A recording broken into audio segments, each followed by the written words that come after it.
is the Chief of Police and Director of Jackson Police and Fire Services, Elmer Hitt. Hi, Elmer. Bart, how are you? I'm good. Good to see you. Good to see you. And good to see our men and women in blue at so many community events. That's a big part of what you guys do.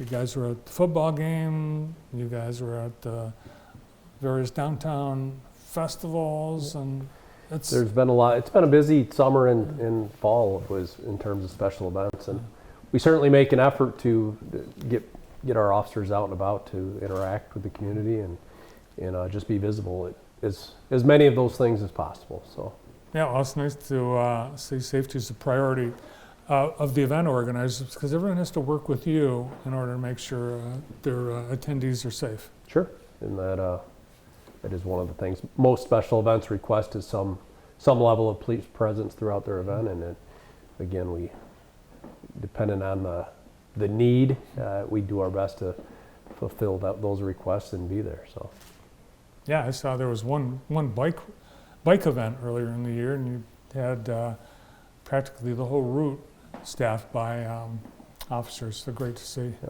Our police reserves, certainly help us considerably with those events as well. And just a reminder to the public, the reserves are completely voluntary.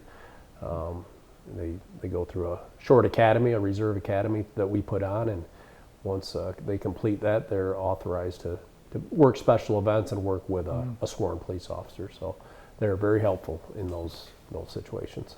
Absolutely. Couldn't do it. I'm sure you couldn't do what you do without all of those fine reserve officers. Absolutely. How about cadets? What's the state of our cadet program right now? We have 2 police cadets currently, and that is what we're budgeted. Is in our budget is to staff 2, and we do have 2 with us. They've been with us for a short time. One just started back around the beginning of July, so just a couple months, and we have a female that began about a month ago. So she is just in her training, still in her cadet training within the department, and certainly the hopes of the intent of the cadet program is to send them to school. They go out to Jackson College and get their credits in, and then eventually go to the academy. We'll sponsor them through the academy with the goal of becoming a police officer. It's a great incentive, because I think 10 years ago you weren't able to do something like that, and the competition wasn't as intense it is now for people to join departments.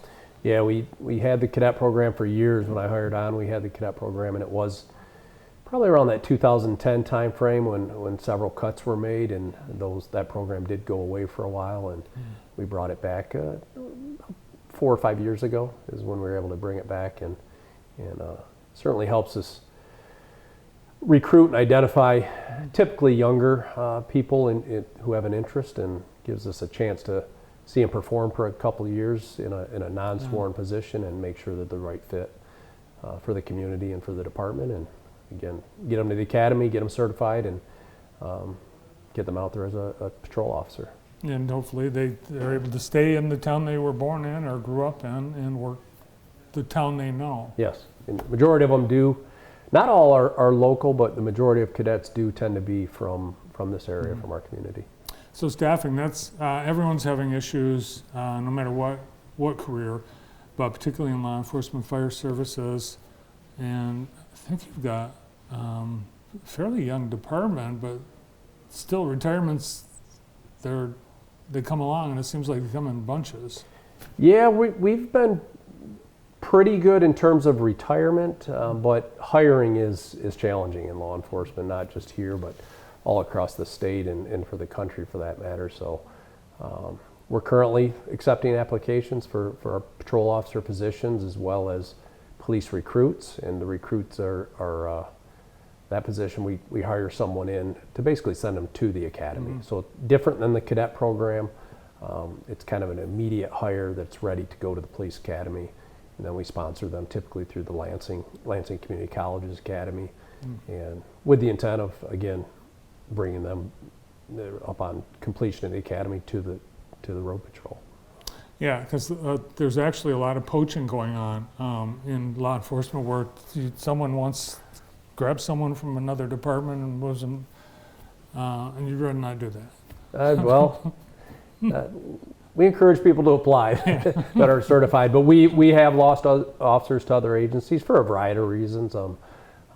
Many times it's someone not necessarily from our community who decides to go back to where they grew up and police the community that they grew up in. And those are tough losses when you have them, just because the time, of course, that you put into training them and the cost associated with that. So, but we're doing all right. You have an opening right now. We have a few police officer position openings right now. We actually just interviewed a young man this morning for one of the spots, and still completing a background on him to determine if we'll make him an offer or not. So. Oh, wow. If he's watching, it sounds like you did really well in the interview.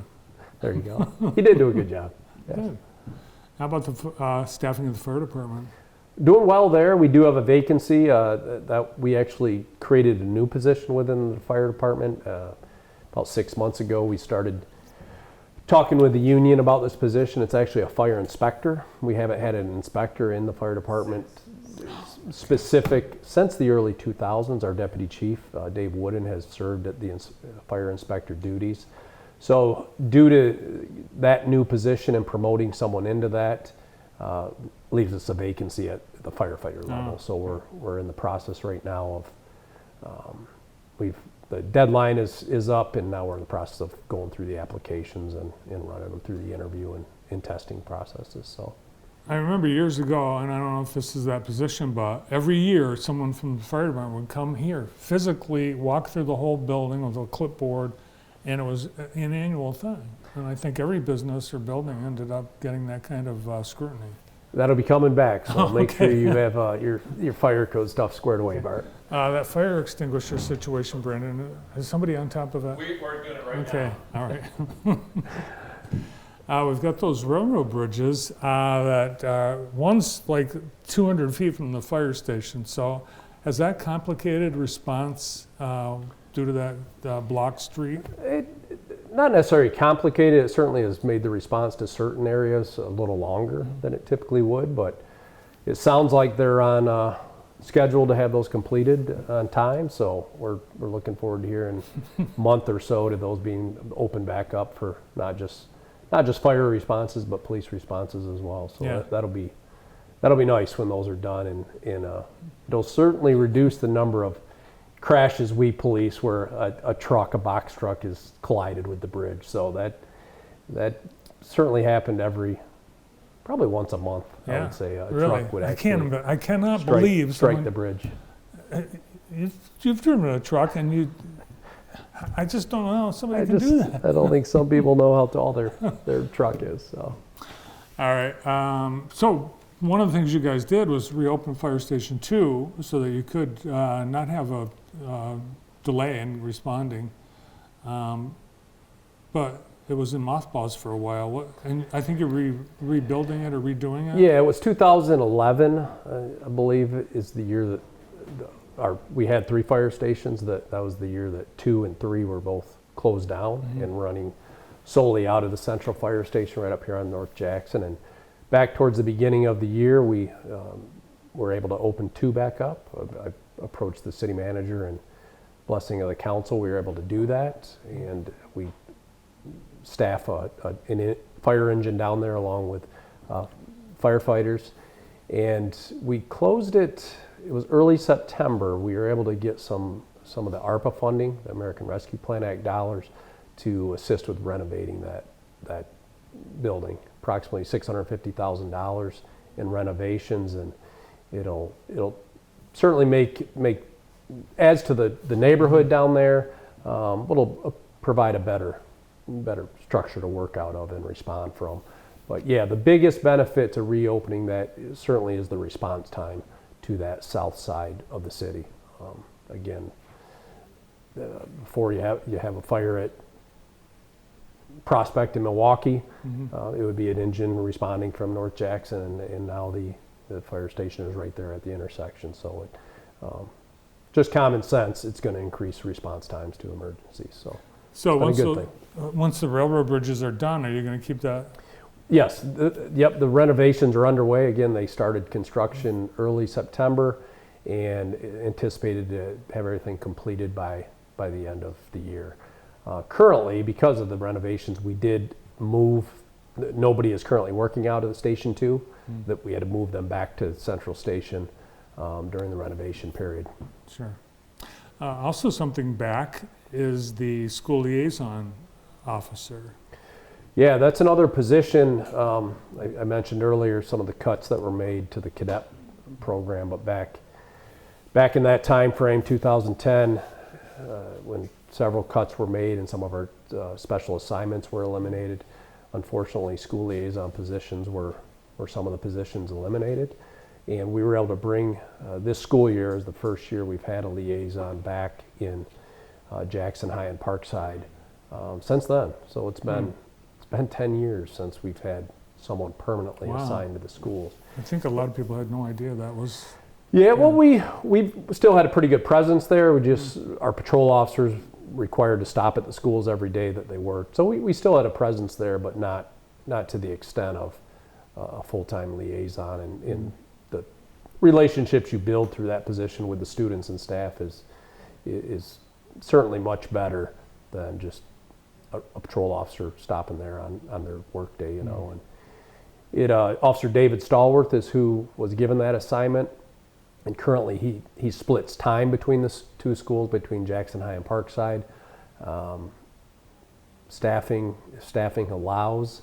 In the future, we would like to expand the number of officers in our schools. At one time, we had an officer solely assigned to Jackson High, one to Parkside, one to Amy Firth at the time, and one at Tomlinson School at the time. So we had four permanent officers assigned to our schools, went down to 0, and we've got that back to 1. So it's a step in the right direction, and it's a good thing for all of us.